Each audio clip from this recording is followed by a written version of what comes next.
இன்னைக்கு நிறைய பிள்ளைங்க ஆண்டு கைவிட்டார், நிறைய குடும்பத்தை ஆண்டு கைவிட்டிருக்காங்க செய்த பாவத்தின் விளைவான். ஆனா கைவிடப்பட்ட பிற்பாடும், பிரசன்னத்தை இழந்த பிற்பாடும், கிருபையை இழந்த பிற்பாடும் அந்த உணர்வு இல்ல, ஐயோ நான் கிருபை இழந்து நிக்கிறேனே, பிரசன்னத்தை இழந்து நிக்கிறேனே, நான் தேவ சமூகத்தை நோக்கி என்னை ஏன் ஆண்டவரை கைவிட்டீங்க, எனக்கு இறங்குங்க, என் கரத்தை பிடிங்க, என் குடும்பத்தின் கரத்தை பிடிங்க, என் நடத்துன்னு சொல்லி ஜெபிக்க மனசு இல்ல. இன்னைக்கு கர்த்தர் பேசிக் கொண்டிருக்கிறார். ஆண்டுடைய பிரசன்னத்தை இழந்து வாழாதீங்க, தேவ சமூகத்தை இழந்து வாழாதீங்க. இந்த ஜெபத்தின் மூலமாய் நாம் கற்றுக்கொள்ள வேண்டிய பாடம் என்னன்னா, ஆண்டோடைய பிரசன்னத்தையோ தேவ சமூகத்தையோ உறவையோ இழந்து ஒருபோதும் வாழாதீங்க. கிறிஸ்துவில் பிரியமான உங்கள் யாவருக்கும் இயேசுவின் நாமத்தில் அன்பின் நல்வாழ்த்துக்கள். மீண்டும் சந்திக்க ஆண்டவர் பாராட்டின மகத்தான அன்பிற்காக அவருக்கு மகிமை உண்டாகட்டும். இதனால கூட ஒரு முக்கியமான ஜெபத்தை குறித்து நாம் தியானித்து நம்ம ஜெபிக்க போகிறோம். ஏனென்றால் ஜெபிக்க வேண்டிய ஒரு நேரங்கள், ஆண்டவருடைய பிரசன்னத்தில் காத்திருந்து, ஆண்டவருடைய சிங்காசனத்தை அசைத்து, ஆண்டவர் இறங்குற வரையிலும் அவருடைய சமூகத்தை பிடித்து நாம் ஜெபிக்க வேண்டிய காலங்கள். சரியான நேரம். திருச்சபையில் இணைந்து அருமையான கர்த்தருடைய தாசர்கள் ஒருமனப்பட்டு இணைந்து நம் தேசத்தின் விடுவுக்காக நம்ம ஜெபிக்க வேண்டிய சரியான காலங்கள். ஜெபிக்கிற மனுஷனை என் ஆண்டவர் தேடிக்கொண்டிருக்கிறார். அதுவும் அவருடைய பாரத்தை உணர்ந்து கருத்தாய் ஜெபிக்கிற கூட்டங்களை பரிசுத்தமுள்ள ஆண்டவர் தேடிக்கொண்டிருக்கிறார். இன்னைக்கு ஒரு முக்கியமான ஜெபத்தை குறித்து நாம் தியானிக்க போகிறோம். அதுக்கு முன்பாக தேவனை மகிமைப்படுத்தும் விதத்தில் ஆண்டவரை உயர்த்தி நம்ம பாடி ஆண்டவரை மகிமைப்படுத்தி விட்டு பிற்பாடு நாம் இணைந்து ஆண்டவருடைய பிரசன்னத்துக்குள் கர்த்தருடைய வார்த்தையை நாம் கேட்போம். நம்ம பாடி ஆராதிக்கலாமா? பாடி கர்த்தர் நாமத்தை மகிமைப்படுத்துவோம்.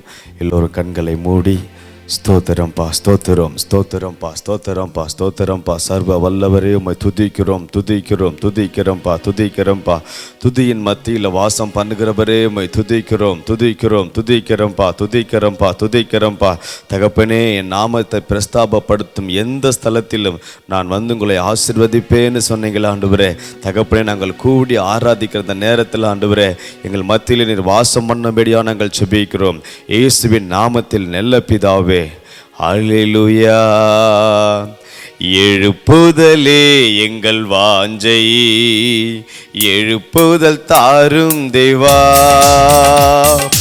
எழுப்புதலே எங்கள் வாஞ்சை, எழுப்புதல் தாரும் தேவா. பரிசுத்த ஆவியின் எழுப்புதல் பரவட்டும் எங்கள் தேசத்தில், பரிசுத்த ஆவியின் எழுப்புதல் பரவட்டும் எங்கள் தேசத்தில். எழுப்புதலே எங்கள் வாஞ்சை, எழுப்புதல் தாரும் தேவா, எழுப்புதலே எங்கள் வாஞ்சை, எழுப்புதல் தாரும் தேவா. அந்தகார இருள் முற்றும் அகலவே ஆவியின் மழையை ஊற்றுமே, அந்தகார இருள் முற்றும் அகலவே ஆவியின் மழையை ஊற்றுமே. அனலாய் கொழுந்து விட்டெறிய அக்கினியால் எம்மை நிரப்பும், அனலாய் கொழுந்து விட்டெறிய அக்கினியால் எம்மை நிரப்பும். எழுப்புதலே எங்கள் வாஞ்சை, எழுப்புதல் தாரும் தேவா, எழுப்புதலே எங்கள் வாஞ்சை, எழுப்புதல் தாரும் தேவா. இந்தியாவின் எல்லைகள் எங்கிலும் இயேசுவின் ரத்தம் பூசப்படட்டுமே, இந்தியாவின் எல்லைகள் எங்கிலும் இயேசுவின் ரத்தம் பூசப்படட்டுமே. இயேசுவே ஆண்டவர் என்ற முழக்கம் இன்றே தொனிக்க செய்யும். இயேசுவே ஆண்டவர் என்ற முழக்கம் இன்றே தொனிக்க செய்யும். எழுப்புதலே எங்கள் வாஞ்சை, எழுப்புதல் தாரும் தேவா. எழுப்புதலே எங்கள் வாஞ்சை, எழுப்புதல் தாரும் தேவா. எங்கள் தேசத்தை அழிக்க வேண்டாம், நாங்கள் தீரப்பிலே நிற்கிறோம். எங்கள் தேசத்தை அழிக்க வேண்டாம், நாங்கள் தீரப்பிலே நிற்கிறோம். தேவ கோபம் மாற வேண்டும், தேசம் இயேசுவை காண வேண்டும். தேவ கோபம் மாற வேண்டும், தேசம் இயேசுவை காண வேண்டும். எழுப்புதலே எங்கள் வாஞ்சை, எழுப்புதல் தாரும் தேவா. எழுப்புதலே எங்கள் வாஞ்சை, எழுப்புதல் தாரும் தேவா. பரிசுத்த ஆவியின் எழுப்புதல் பரவட்டும் எங்கள் தேசத்தில். பரிசுத்த ஆவியின் எழுப்புதல் பரவட்டும் எங்கள் தேசத்தில். எழுப்புதலே எங்கள் வாஞ்சை, எழுப்புதல் தாரும் தேவா. எங்கள் தேசத்தை அழிக்க வேண்டாம், நாங்கள் தீரப்பிலே நிற்கிறோம். எங்கள் தேசத்தை அழிக்க வேண்டாம், நாங்கள் தீரப்பிலே நிற்கிறோம். தேவ கோபம் மாற வேண்டும், தேசம் இயேசுவை காண வேண்டும். தேவ கோபம் மாற வேண்டும், தேசம் இயேசுவை காண வேண்டும். எழுப்புதலே எங்கள் வாஞ்சை, எழுப்புதல் தாரும் தேவா.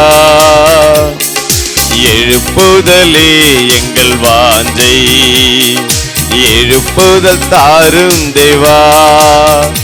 எங்கள் சபைகள் உயிர் வீழ்ச்சி அடைய ஆவியானவரே அருள் புரியும்.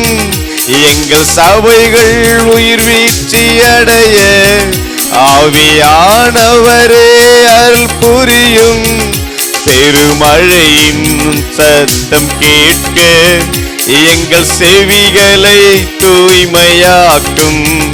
பெருமழையின் சத்தம் கேட்க எங்கள் செவிகளை தூய்மையாக்கும்.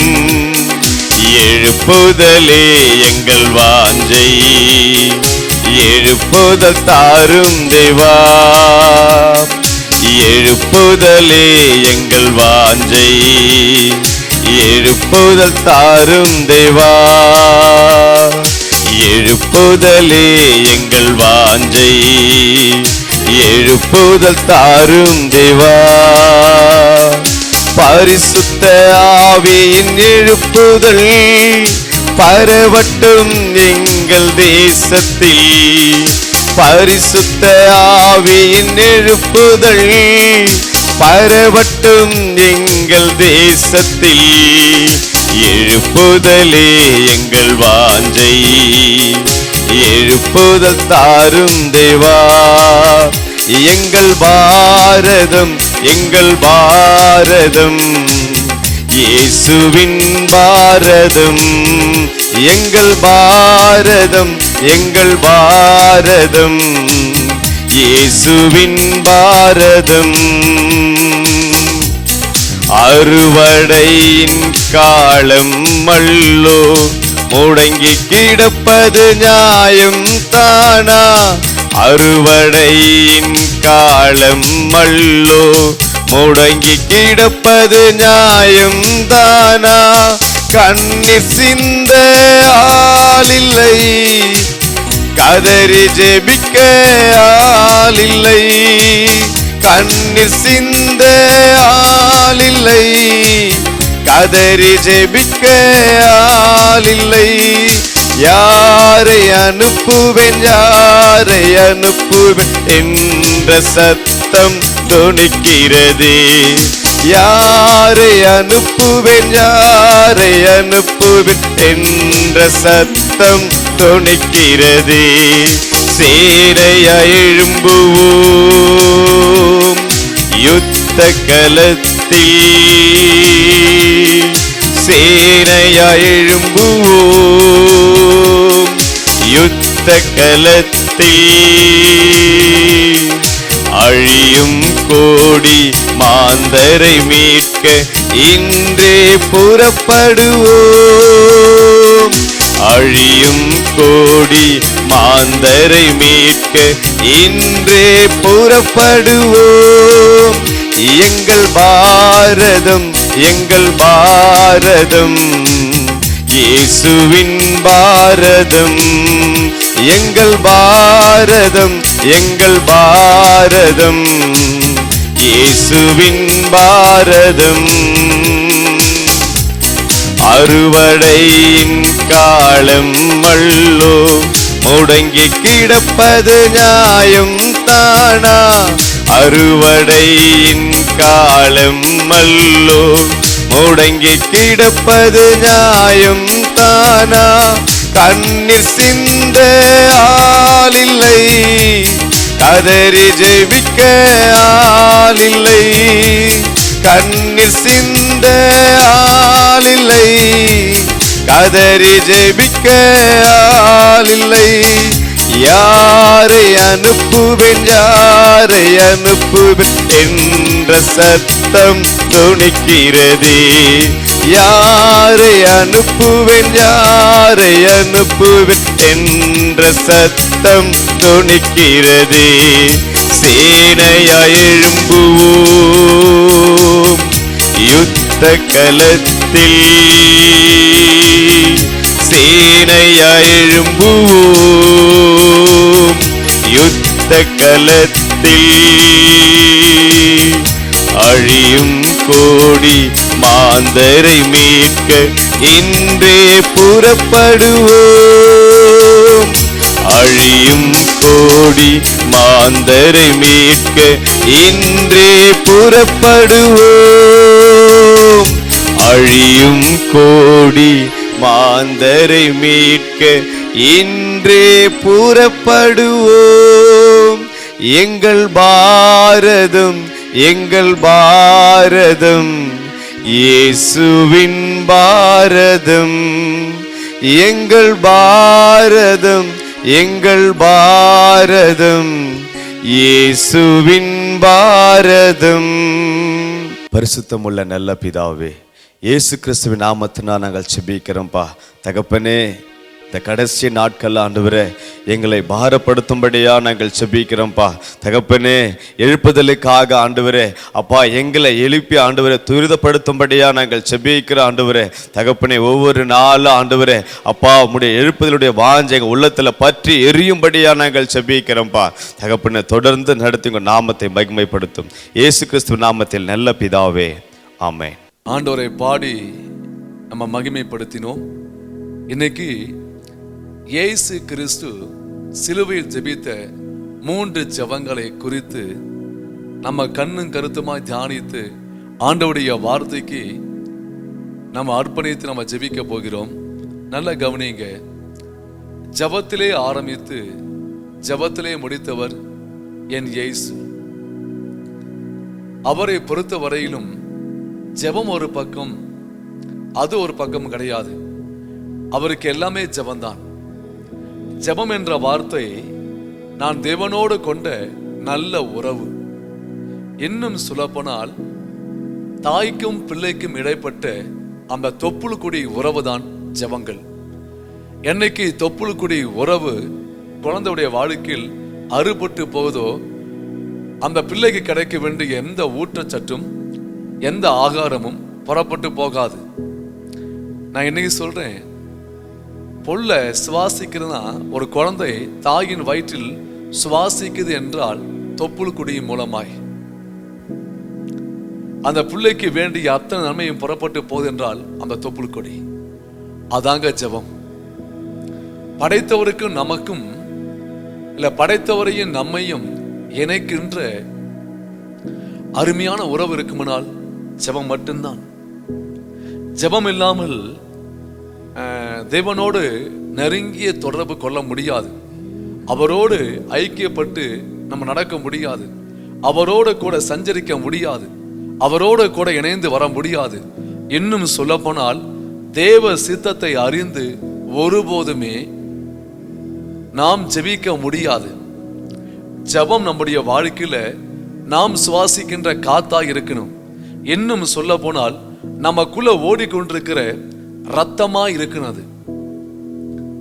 அந்த அளவுக்கு ஜெபத்தை நேசிக்கிற மகளாய் மகனாய் ஊழியராய் நம்ம காணப்பட வேண்டும்.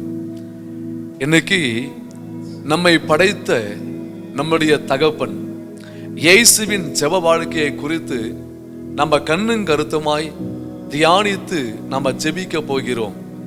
அவர் சிலுவையில் ஜெபித்த 3 ஜெபங்களை குறித்து நாம் பார்க்க போகிறோம். ஜெபத்துக்கு நம்மால் கவனித்து பார்க்கக்கூடியவர் யார் என்றால் என் இயேசு. எடுத்து வாசித்து பாருங்க. எபிரேயர் 3வது அதிகாரம் 1வது வசனம் எடுத்து வாசிப்போம். இப்படி இருக்க பரம அழைப்புக்கு பங்குள்ளவர்கள் ஆகிய பரிசுத்த சகோதரரே, நாம் அறிக்கை பண்ணுகிற அப்போஸ்தலரும் பிரதான ஆசாரியருமாய் இருக்கிற கிறிஸ்து இயேசுவை கவனித்து பாருங்கள். அவரை கவனித்து பாருங்கள். சாதாரணமாய் பார்த்தா தெரியாது. இயேசுவின் ஜெப வாழ்க்கையை நம்ம கவனித்து பார்த்தால் மட்டும்தான் தெரியும். இன்னொரு வசனம் வாசிப்போம். மத்தேயு 11:29 வாசிப்போம். நான் சாந்தமும் மனத்தாழ்மையுமாய் இருக்கிறேன். என் நுகத்தை உங்கள் மேல் ஏற்றுக்கொண்டு என்னிடத்தில் கற்றுக்கொள்ளுங்கள். அப்பொழுது உங்கள் ஆத்துமாக்களுக்கு இளைப்பாறுதல் கிடைக்கும். ஆமென்.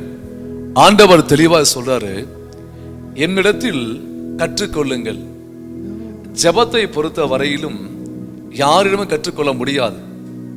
நம்மை படைத்த இயேசுவை கவனித்து பார்த்து அவரிடம் மட்டும்தான் ஜெபத்தை கற்றுக்கொள்ள முடியும். நல்லா யோசித்து பாருங்க. அநேக பிரசங்கம் பண்றாங்க. இயேசு கிருபை நிறைந்த வார்த்தைகள், அதிகாரம் உள்ள வார்த்தை கொண்டு மக்களோடு அவர் பேசி கொண்டிருக்கிறார்.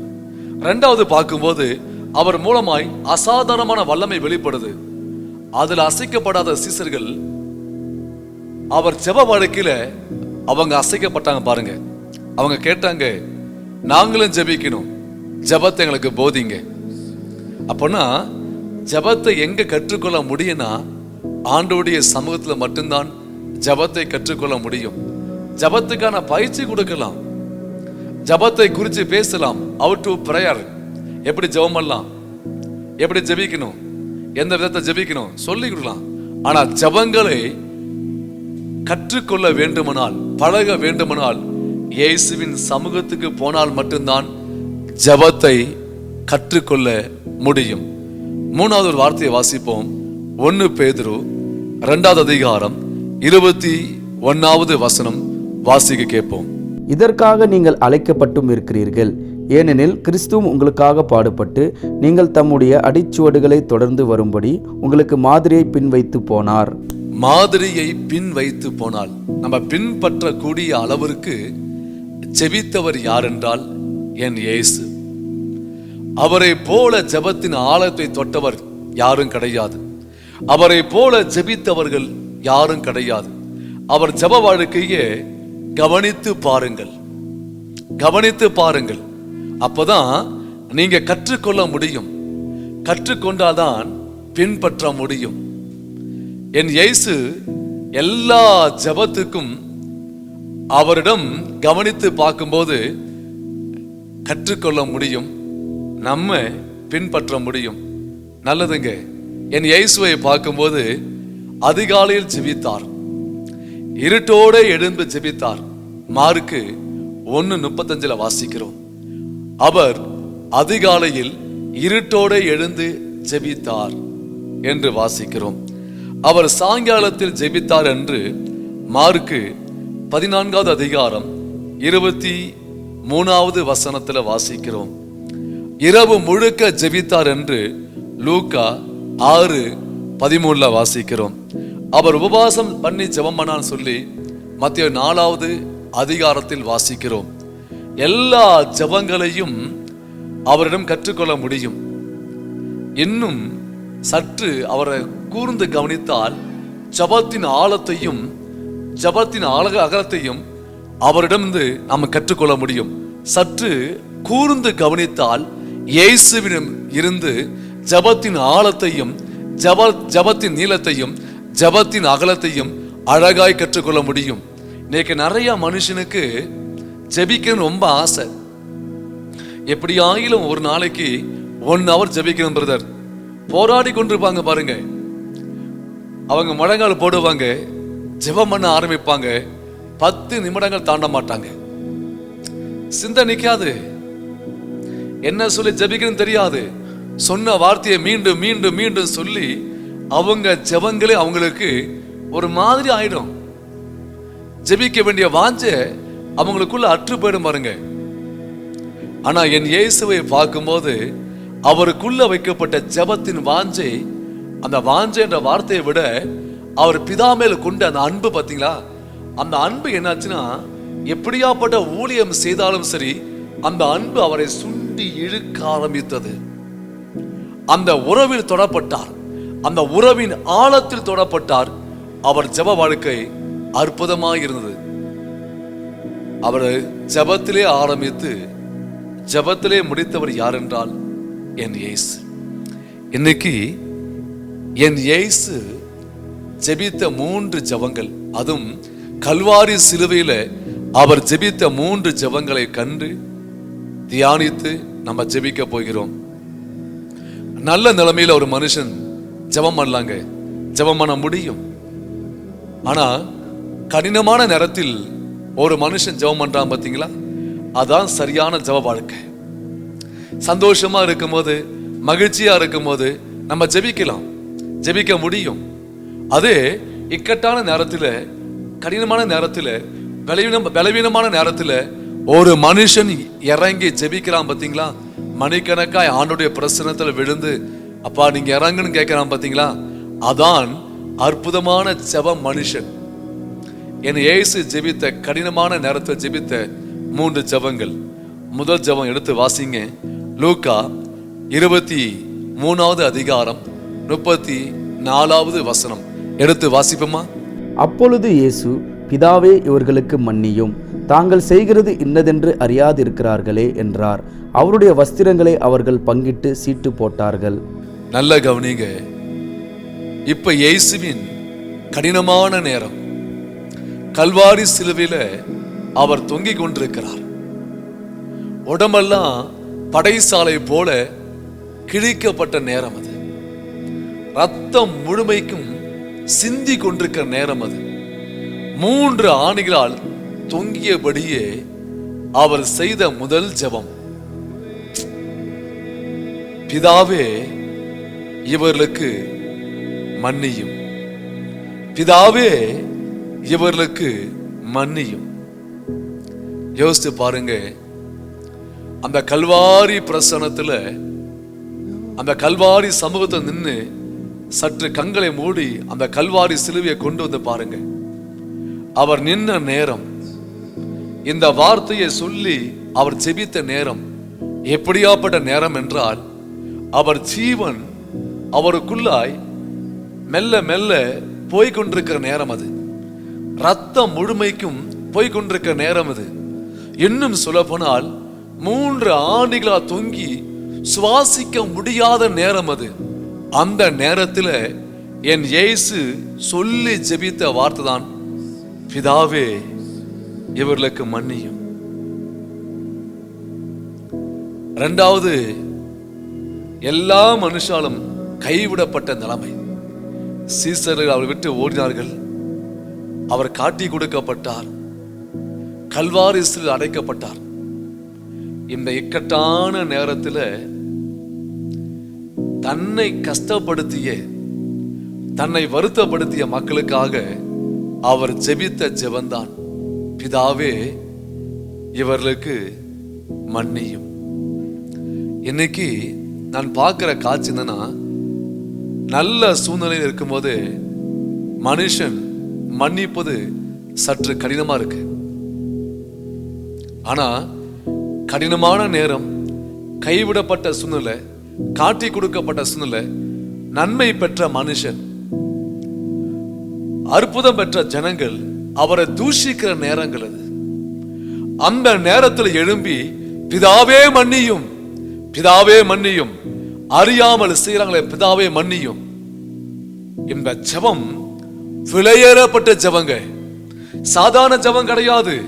நம்ம சாதாரணமா வாசிக்க முடியும், அந்த சூழ்நிலையை உணர்ந்து வாசித்தால் அந்த ஜெபம் விலையேறப்பட்ட ஜெபம். இன்னைக்கு நம்ம ஜெபிக்க வேண்டிய ஜெபம்னா, கடினமான நேரத்தில், கைவிடப்பட்ட நேரத்தில், நம்மளை கஷ்டப்படுத்திய நேரத்தில் நம்ம சொல்லி ஜெபிக்க வேண்டிய வார்த்தை என்னன்னா, பிதாவே அவர்களுக்கு மன்னியும். மன்னிக்க வேண்டிய இதயம் கண்டிப்பாய் நமக்கு வேண்டும். இந்த ஜெபத்தின் மூலமாய் நாம் கற்றுக்கொள்ள வேண்டிய காரியம் என்னன்னா, மன்னிக்கிற தன்மைகள். எனக்கு நிறைய குடும்பம் என்னன்னா, செத்தாலும் அவனை மன்னிக்க மாட்டேன், செத்தாலும் அவன்கிட்ட பேச மாட்டேன், நான் செத்தாலும் அங்க போக மாட்டேன். மனுஷனுடைய உள்ளங்கள் கடினப்பட்டு கற்பாறை போல மாறிக்கொண்டிருக்க நேரமா இருக்கு. ஆனால் இயேசுவை பாருங்கள், பிதாவை நோக்கி ஜெபிக்கிறார், பிதாவே இவர்களுக்கு மன்னியும். நீங்க வேணா 2 கரங்களை பிடித்து தொங்கிக் கொண்டு சில வார்த்தையை பேசி பாருங்க. பேசுறதுக்கு ரொம்ப கஷ்டமா இருக்கும், இன்னும் சொல்லப்போனால் மூச்சு விடுறதுக்கு ரொம்ப கஷ்டமா இருக்கும். அந்த நேரத்துல அவர் ஜெபித்த ஜெபந்தான் இந்த ஜெபங்கள். அதான் பிதாவின் பார்வையில விலையேறப்பட்ட ஜெபமாய் அந்த ஜெபங்கள் காணப்பட்டது. இன்னைக்கு நிறைய ஜெபங்கள் தேவனின் சமூகத்துல விலையேறப்பட்ட ஜெபமாய் காணப்படாது. இன்னும் சொல்லப்போனால் மதிப்பு மிக்க கனமுள்ள ஜெபமாய் ஒருபோதும் காணப்படாது. மன்னிக்க அவர் ஏறெடுத்த ஜெபங்கள் விலையேறப்பட்ட ஜெபங்கள். அற்புதமான ஜெபம், அற்புதமான ஜெபம். என் இயேசுவை கவனித்து கூர்ந்து பார்த்ததில் நாம் கற்றுக்கொள்ள வேண்டிய முதல் ஜெப வாழ்க்கை, எப்படியாப்பட்ட சூழ்நிலையிலும் சரி பிதாவின் சித்தம் அறிந்து, பிதாவின் நோக்கத்தை அறிந்து நீங்க ஜெபிக்கிறீங்க பாத்தீங்களா, மன்னிக்கிறீங்க பாத்தீங்களா, அந்த ஜெபங்கள் பிதாவின் பார்வைக்கு முன்பாக விலையேறப்பட்ட என் தேவனால் ஏற்றுக்கொள்ளப்பட வேண்டிய அற்புதமான ஜெபமா இருக்கும். இன்னைக்கு ஆண்டவர் பேசிக் கொண்டிருக்கிறார். இன்னும் மன்னிக்காம, நெருப்பு இல்லாமல் உன் உள்ளங்கள் எரிந்து கொண்டிருந்தால் நான் சொல்ல முடியும், ஆண்டவருடைய கிருபையை இழப்பாய். ஆண்டவருடைய பார்வைக்கு முன்பாக விலையேறப்பட்ட ஜெபமாய் காணப்படாது. கர்த்தருடைய பார்வைக்கு முன்பாக அற்புதம் நிறைந்த ஜெபமாய் காணப்படாது. இன்னைக்கு இயேசுவை கவனித்து பார்த்த ஜெபங்களில் அற்புதமான வார்த்தையின் ஜெபம் என்னென்றால், பிதாவே இவர்களுக்கு மன்னியும், இவர்களுக்கு மன்னியும், இவர்களுக்கு மன்னியும். இன்னைக்கு நிறைய குடும்பத்துல பெரிய பிரச்சனைக்கு காரணம் என்னன்னா கசப்பு. மன்னிக்க முடியாத தன்மை, ஏற்றுக்கொள்ள முடியாத தன்மை. மகனே மகளே, சிறப்பான ஜெபவீரனாய் மாறணுமா? ஆண்டவர் பார்வைக்கு முன்பாக இல்ல, தேவனுக்கு முன்பாக நிற்கிற கர்த்தருடைய சிநேகிதனாய் மாறணுமா? இல்ல ஆண்டவருக்கு முன்பாய் நின்று மன்றாடி ஜெபிக்கிற ஒரு மன்றாட்டு வீரனாய் மாறணுமா? தேசத்தின் திறப்பின் வாயில் நின்று ஜெபிக்கிற மனுஷாய் மாறணுமா? மன்னிக்க கற்றுக்கொள், ஒரு மனப்பட கத்துக்கொள். எந்த காரியத்தில் இழந்தாகிலும் ஒரு மனத்தை காத்து உன் ஜெபத்தின் வாழ்க்கையை காத்துக்கொள். இல்ல பிரதர், நான் செய்ய மாட்டேன்னு சொன்னா சீக்கிரமாகவே ஜெபத்தின் ஆவியையும் ஜெபத்தின் கிருபையும் இழப்பது உறுதி. நிச்சயமா உறுதி. இன்னைக்கு மனத்தாழ்மையோடு கர்த்தருடைய பிரசன்னத்தில் நின்று நான் பேசிக் கொண்டிருக்கிறேன். கசப்பை விட்டு இன்னைக்கு வெளியே வாங்க. அகங்காரமும் பெருமையும் மன்னிக்கிற மனப்பான்மையை கொண்டு வராது, நிச்சயமாய் கொண்டு வராது. அது உன் உள்ளத்தில் பெரிய விஷத்தை ஏற்படுத்தும். இந்த விஷம் உனக்குள்ள பரவும் போது கசப்பு நிறையப்பட்ட மனுஷாய் மாறுவேன். நீ ஜெபிக்க வேண்டிய ஒரு மனுஷன், தேசத்துக்காய் திறப்பு நின்று போராட வேண்டிய மனுஷன், நீ நரகத்தை நோக்கி ஓடிக்கொண்டிருக்கிற ஆத்துமாக்களுக்காய் பரிதபித்து ஜெபிக்க வேண்டிய மனுஷன். உன் வாழ்க்கையில் இருக்க வேண்டிய முதல் குணமே ஏற்றுக்கொள், மன்னித்து விடு, மன்னித்து விடு. கிறிஸ்து இயேசு உன்னை மன்னித்ததை போல மன்னிக்க அவர்கிட்ட கற்றுக்கொள், ஜெபிக்க கற்றுக்கொள். ஆண்டவரே மன்னிக்க கிருபை தாங்க, சக மனுஷனை ஏற்றுக்கொள்ள வேண்டிய கிருபை எனக்கு தாங்க. அப்படியாப்பட்ட கிருபை பெற்ற மனுஷனாய், அப்படியாப்பட்ட கிருபை பெற்ற ஊழியக்காரனாய், ஜெப வீரனாய் காணப்பட உதவி செய்யுங்கன்னு கேட்டு பாருங்க. படைத்தவருக்கு முன்பாய் நிற்கிற சிறப்பான மன்றாட்டு வீரனாய் இருப்பாய்.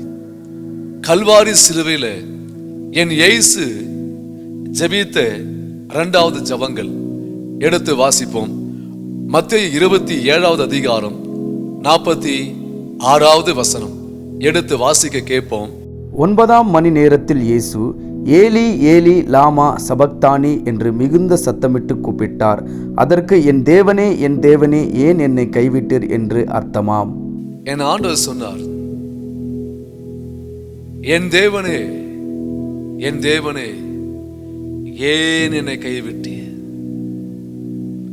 என் தேவனே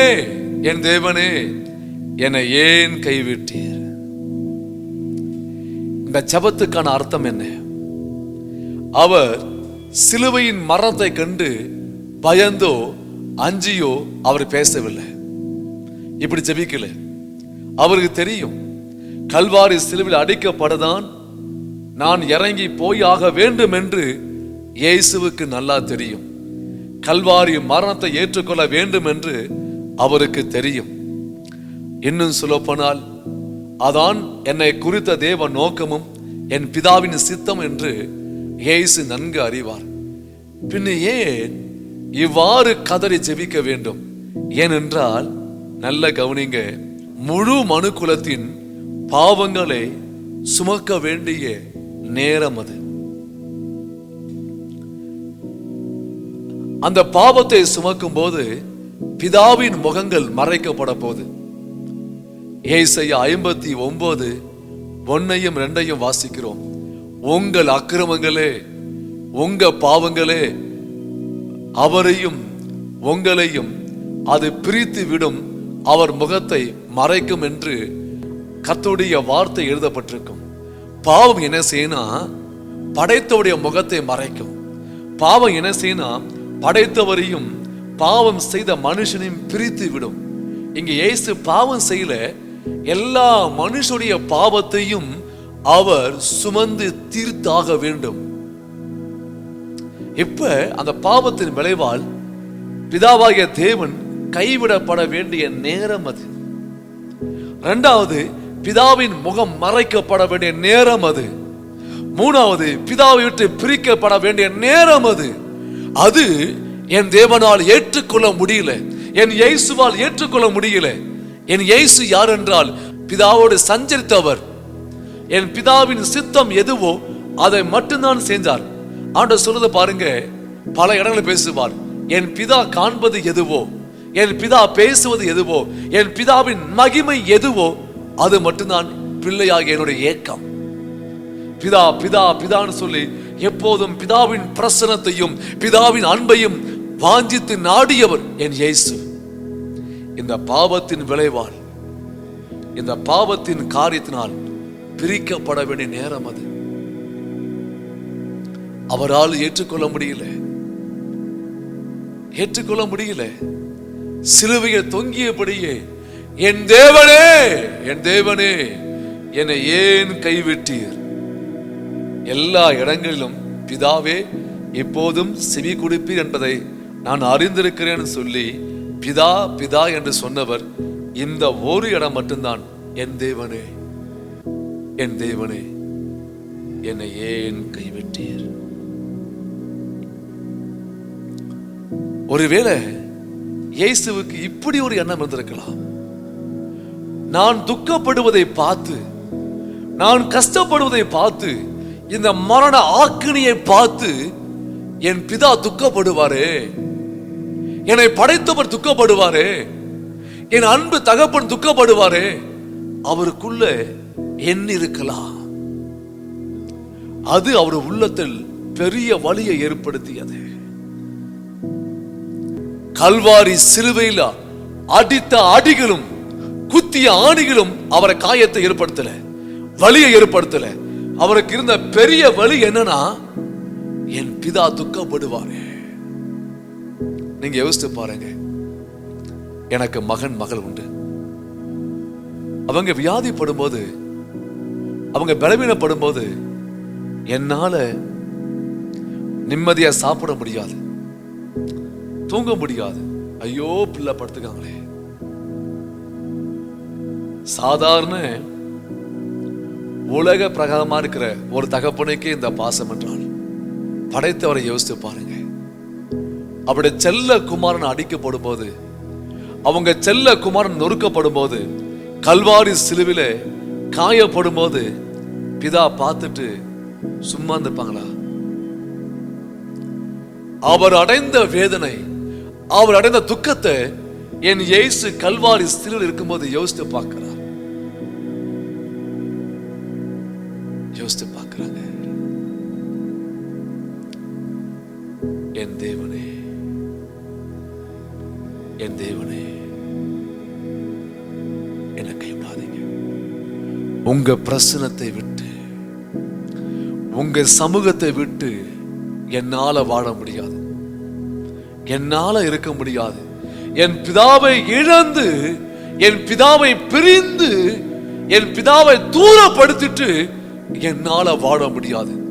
என் கிறிஸ்துவுக்குள்ளாய், என் இயேசுவுக்குள்ளாய் வைக்கப்பட்ட அந்த வாஞ்சை, இந்த ஜெபத்தை அவர் ஏறெடுத்தார். நீங்க யோசித்து பாருங்க, ஆண்டவருடைய பிரசன்னத்தை பிரிந்து எத்தனை நாட்கள் வாழ்ந்திருக்கீங்க? ஜெபிக்காமலேயே எத்தனை நாட்கள் நீங்க வாழ்ந்திருக்கீங்க? ஜெபம் இல்லாமல், பிதாவின் பிரசன்னத்தில் விழுந்து கிடக்காமல், தேவ சமூகம் இல்லாமல் நம்மளும் வாழ பழகிட்டோம்ல. என் இயேசு அப்படி இல்லைங்க. எப்போதுமே பிதாவின் பிரசன்னத்தை வாஞ்சித்தவர், பிதாவின் அன்பை வாஞ்சித்தவர், பிதாவோடு நடப்பதை வாஞ்சித்தவர். அவருக்குள்ள ஏற்பட்ட அந்த வழிதான், என் தேவனே, என் தேவனே, என்னை ஏன் கைவிட்டீர்? இன்னைக்கு நிறைய பிள்ளைங்களை ஆண்டு கைவிட்டார், நிறைய குடும்பத்தை ஆண்டு கைவிட்டிருக்காங்க, செய்த பாவத்தின் விளைவால். ஆனா கைவிடப்பட்ட பிற்பாடும், பிரசன்னத்தை இழந்த பிற்பாடும், கிருபையை இழந்த பிற்பாடும் அந்த உணர்வு இல்லைல்ல. ஐயோ, நான் கிருபை இழந்து நிக்கிறேனே, பிரசன்னத்தை இழந்து நிக்கிறேனே, நான் தேவ சமூகத்தை நோக்கி என்னை ஏன் ஆண்டவரை கைவிட்டீங்க, எனக்கு இறங்குங்க, என் கரத்தை பிடிங்க, என் குடும்பத்தின் கரத்தை பிடிங்க, என்னை நடத்துன்னு சொல்லி ஜெபிக்க மனசு இல்ல. இன்னைக்கு கர்த்தர் பேசிக் கொண்டிருக்கிறார். ஆண்டவருடைய பிரசன்னத்தை இழந்து வாழாதீங்க, தேவ சமூகத்தை இழந்து வாழாதீங்க. இந்த ஜெபத்தின் மூலமாய் நாம் கற்றுக்கொள்ள வேண்டிய பாடம் என்னன்னா, ஆண்டவருடைய பிரசன்னத்தையோ தேவ சமூகத்தையோ உறவையோ இழந்து ஒருபோதும் வாழாதீங்க. இன்னைக்கு இந்த செய்தியை கேட்டுக்கொண்டிருக்கிற உங்களுக்குள்ள கர்த்தர் பேசுவாராங்க. தேவ சமூகத்தை நோக்கி ஜெபம் பண்ணுங்க. எனக்கு கிருபை கொடுங்கப்பா, என்னுடைய கரங்களை நீங்க பிடித்துக் கொண்டு நடத்துங்க.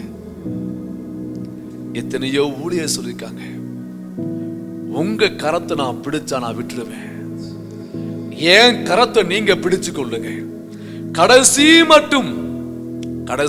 மட்டும் என்னை கரங்களை பிடித்து நடத்தும் தேவனே. ஆமாங்க, ஆண்டவர் கரங்களை பிடித்து நடத்தணும். நம்மையோ குடும்பத்தையோ பிள்ளைகளையோ தேவன் கைவிடக் கூடாது.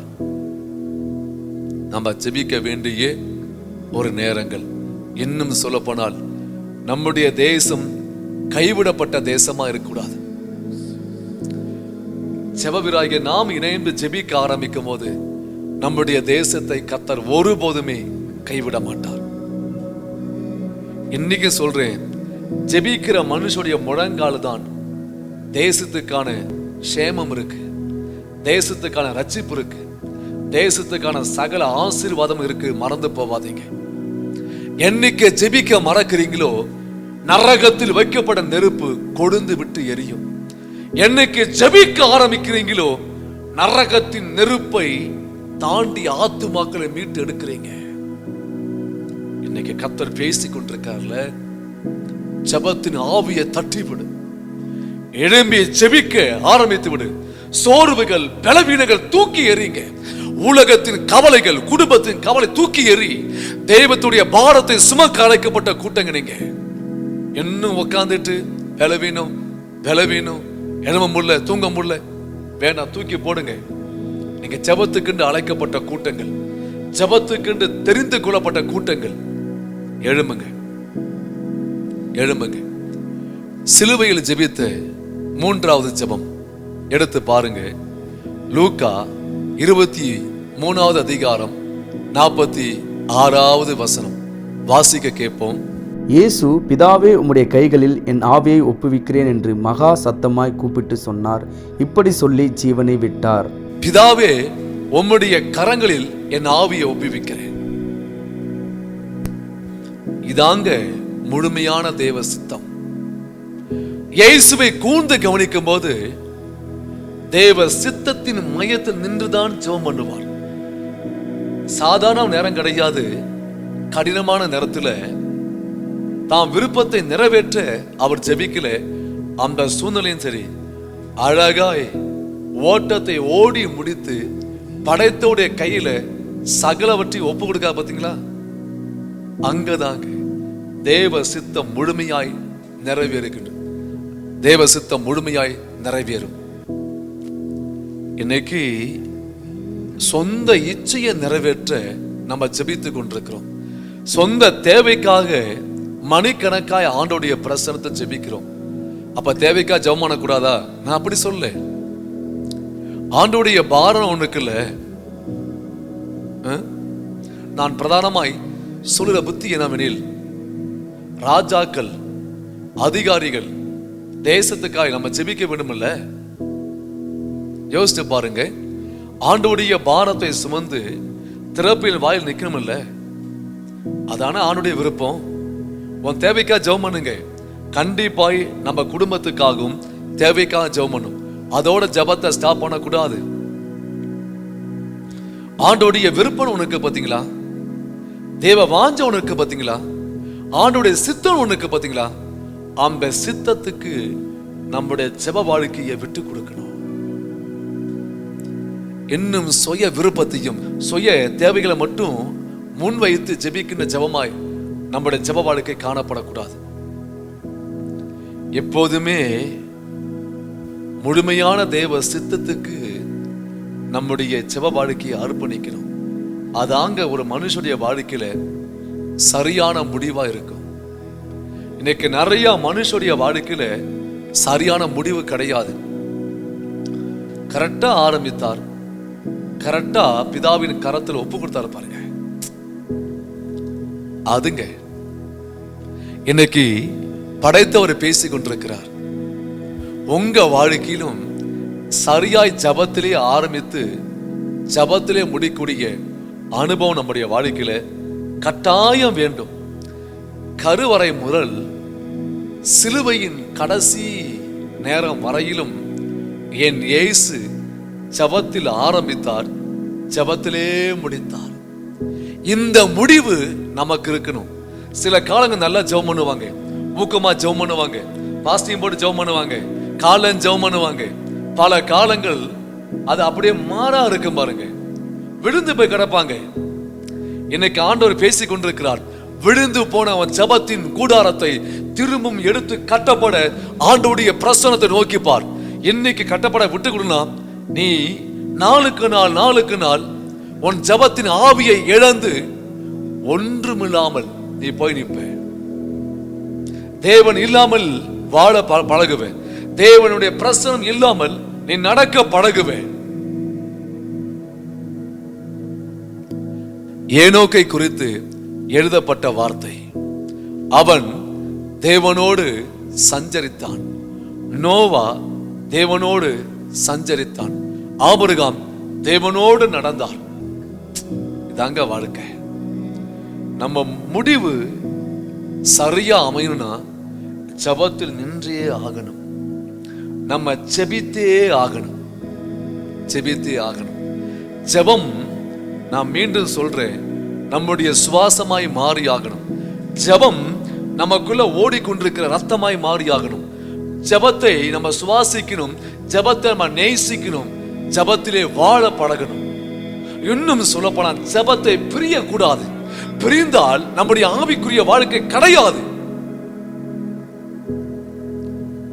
இப்ப இணைந்து இந்த கிருபைக்காக நம்ம ஜெபம் பண்ண போறோம். சிலுவையில் கடினமான நேரத்தில் அவர் ஜெபத்தை மறக்கல.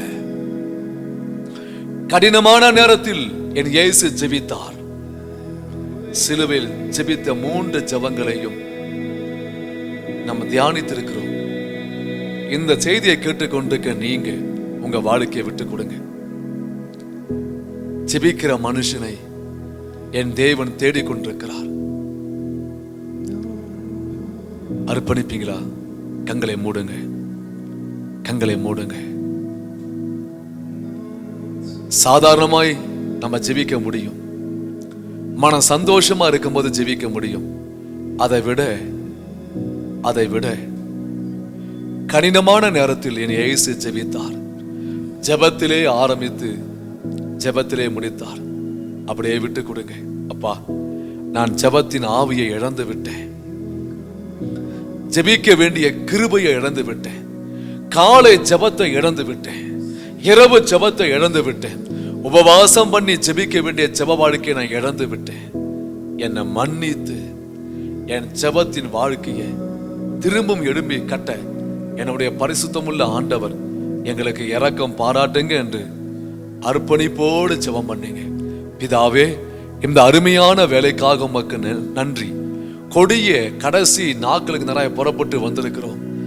ஜெபத்தை சுவாசிக்கவும், ஜெபத்திலே வாழவும், ஜெபத்தை நேசிக்கவும் பரிசுத்தம் உள்ள ஆண்டவர் எங்களுக்கு இரக்கம் பாராட்டும்படியா நான் ஜெபிக்கிறேன். படைத்தவர் கிருபையாய் மனம் இறங்குங்கப்பா, மனம் இறங்குங்க. விழுந்து போன ஜெப வாழ்க்கையை திரும்பவும் எடுத்து கட்ட என் தேவன் எங்களுக்கு உதவி செய்ய ஜெபிக்கிறோம். ஜெபிக்கிற ஒவ்வொரு பிள்ளைங்க வாழ்க்கையிலும் இந்த ஜெபத்தின் ஆவி இறங்கி வருவதாக, சோர்வின் ஆவிகள் மாறுவதாக, பலவீனத்தின் ஆவிகள் இயேசுவின் நாமத்தில் மாறட்டும். ஜெப வாஞ்சியால் இயேசுவின் நாமத்தில் பற்றி எரியட்டும். ஜெபத்தின் ஏக்கத்தால் இயேசுவின் நாமத்தில் பற்றி எரியட்டும் என்று சொல்லி ஜெபிக்கிறோம்ப்பா. என் ஆண்டவர் கிருபையாய் மனம் இறங்கி அப்படியாப்பட்ட ஜெப ஆவியால் நிரப்பும்படியா நான் ஜெபிக்கிறேன். நிரப்பும்படியா ஜெபிக்கிறேன். தட்டி எழுப்புங்க. பாரம் குறையாத இருதயம் கொடுத்து ஆஸ்வதிங்கப்பா. நாவு விண்ணப்பம் பண்ணுற நாவாய் மாறட்டும். முழங்கால என் ஆண்டவர் பலப்படுத்தும்படியா நான் ஜெபிக்கிறேன். இரவும் பகலும் ஆண்டவருடைய பிரசன்னத்தை விழுந்து ஜெபிக்க வேண்டிய பெரிய பாரத்தை கொடுத்து என் தேவன் நடத்தும்படியா நான் ஜெபிக்கிறேன்.